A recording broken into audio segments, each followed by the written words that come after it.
Oh, it's Daddy. Both my daughter and I were stunned. It was my husband. Honey, what's this all about?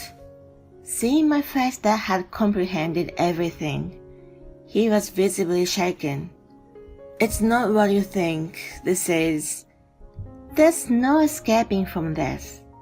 I'm Naomi, 34 years old, and I work as an admin assistant. I've been married to my husband Jake for a solid 7 years now. We were in the same class at university. We were in the same major and even had some classes together. So naturally we started chatting a lot. I guess all that time spent together studying did its magic, because we ended up getting quite close. In our senior year, we started dating. Between sharing job hunt dates and keeping each other's spirits up, something clicked between us. We were both hectic with job hunting, so there wasn't much romantic time at first, but we still managed to have some fun.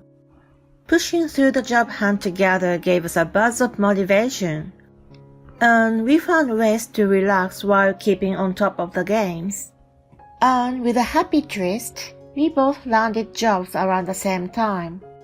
From then on, we let loose and enjoyed some serious quality time as a couple, making up for the time we'd held back. Since both of us were exempted from taking most of the finals, thanks to our good grades, only the thesis was left hanging.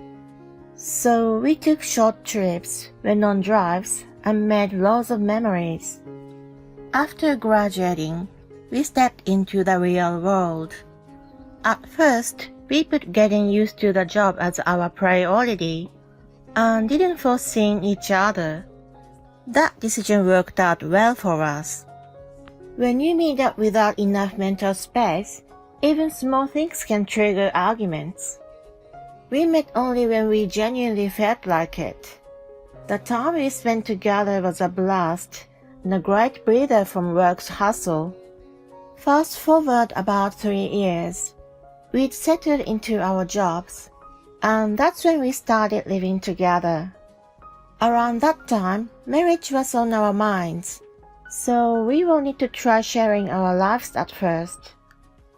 It went smoothly, and we enjoyed a good share of happy times together. Then, around 2 years later, he popped the question. It's been 5 years since we started this journey, but my feelings for you are as strong as ever. So, will you marry me? I felt the same way. I love you so much. I'm looking forward to the journey ahead. And that's how we decided to tie the knot. Even after 5 years together and 2 years of living under the same roof, taking that step of marriage was a significant one. So even after spending all that time together, married life felt refreshingly new. Somehow, I always found myself feeling excited, and there were many moments when I realized we were married. I kept my maiden name at work, but in private life, I took on Jack's last name. When I was addressed by it, my heart skipped a beat. Every time it hit me that I was truly married to him. While cherishing the reality of being a married couple, we carried on with our honeymoon phase.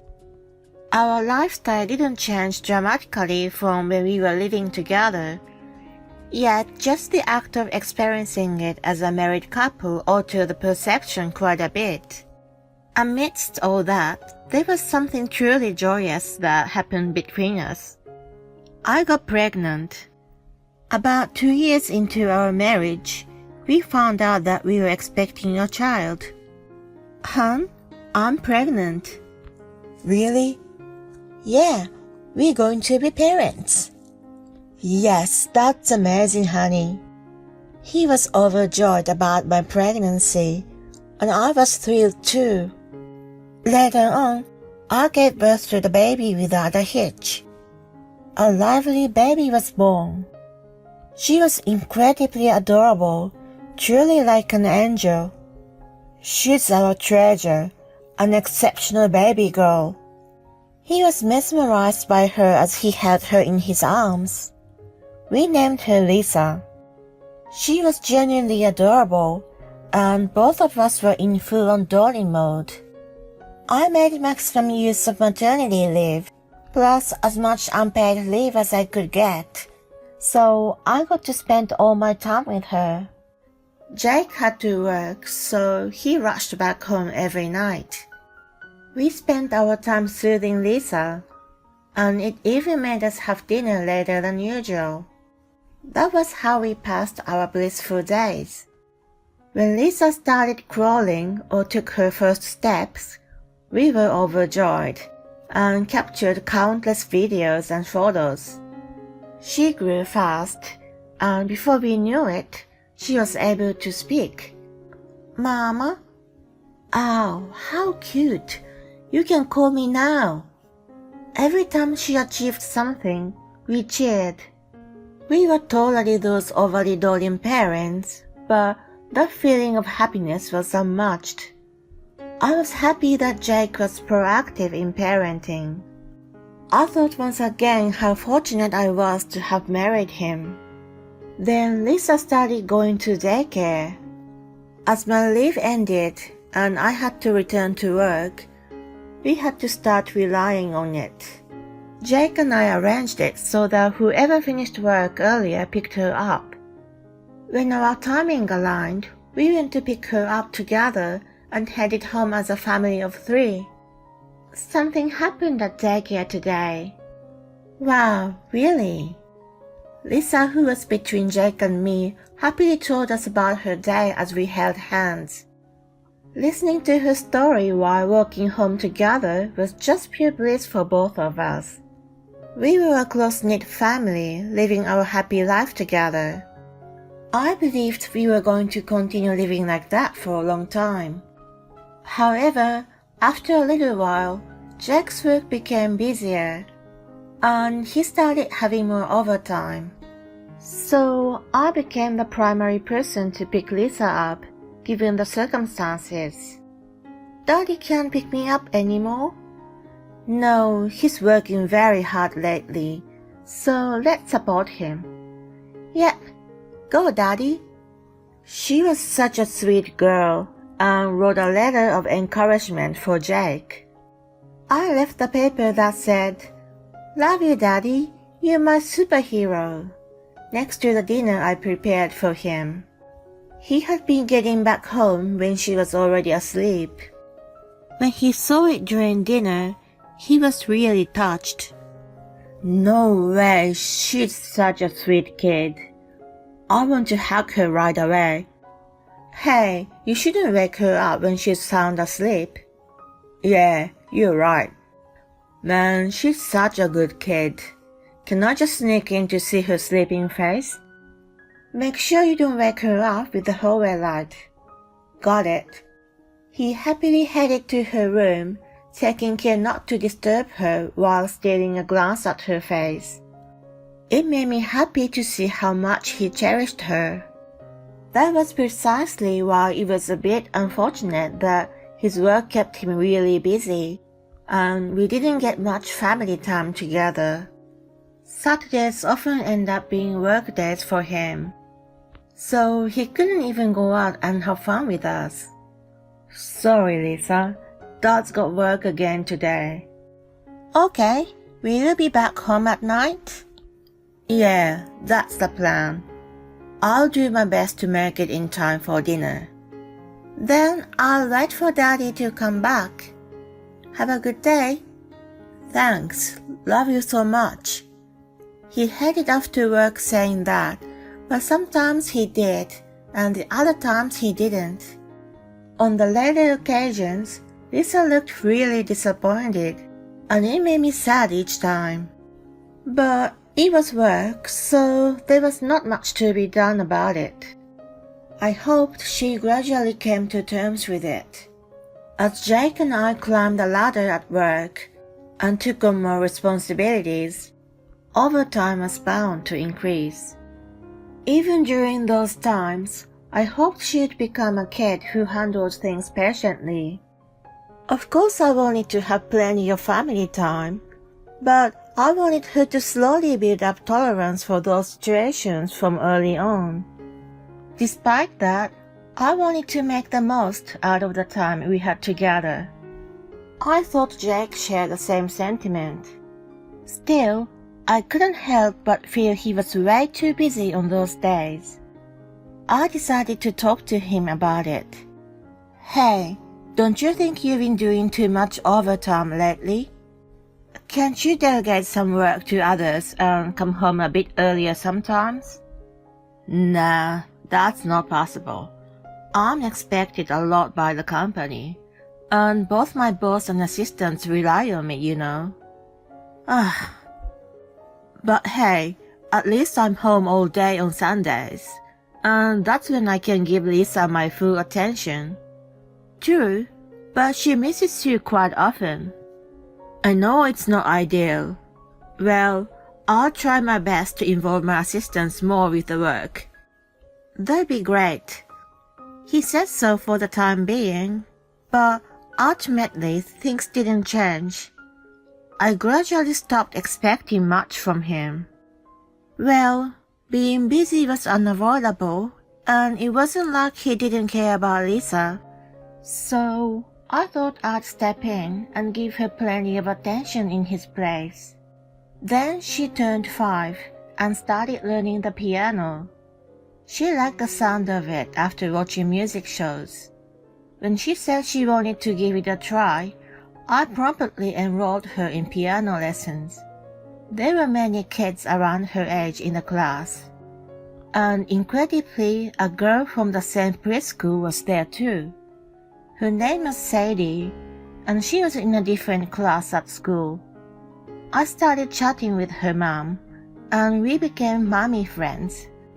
We talked about the tough parts of parenting, and emphasized with each other while waiting for our daughter's lesson to finish. It was an enjoyable time. Lisa got along really well with Sadie, which made me think that it was a great decision to have her attend the piano lessons. At that time, I never could have imagined what was about to happen.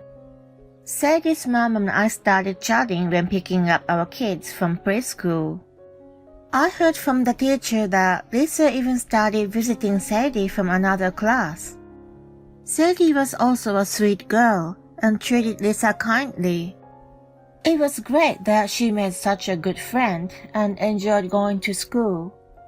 One day, I received a message from Sadie's mom. An urgent matter came up, and she couldn't make it to pick-up time, so she asked if I could pick Sadie up together with Lisa.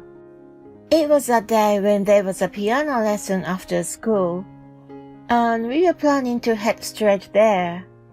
She could come around the middle of the lesson, so she wanted me to bring Sadie there. I didn't see any problem and went to pick the girls up.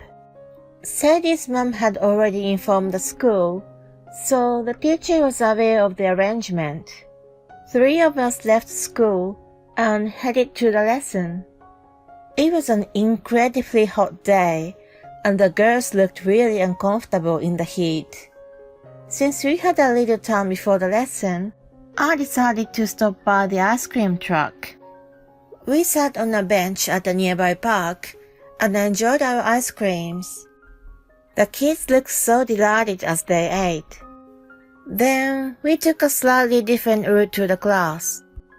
While we were walking, Sadie suddenly pointed forward and said, "Look, it's Daddy." What? Lisa and I were stunned. It was Jake who was standing there. "Daddy!" Sadie ran to him shouting. It seemed like he just come out of a nearby building, probably after finishing some work outside. From what Sadie said, I understood everything. Surely he had been visiting her home multiple times, which meant he was having an affair with her mom. I slowly walked toward him. He looked startled when he noticed Lisa and me. What on earth is this about? Why is she calling you Daddy? Seeing my expression, which showed the realization, he was extremely shaken. No, it's not like that. This is, There's no way to talk your way out of this anymore. Confess everything. Well, whatever. We have a piano lesson now, so we'll talk when we get home. I glared at him. He turned pale and fell silent. As we continued our way, I asked Sadie about him. Is that man your dad? Yeah, he's with me from the evening until late at night.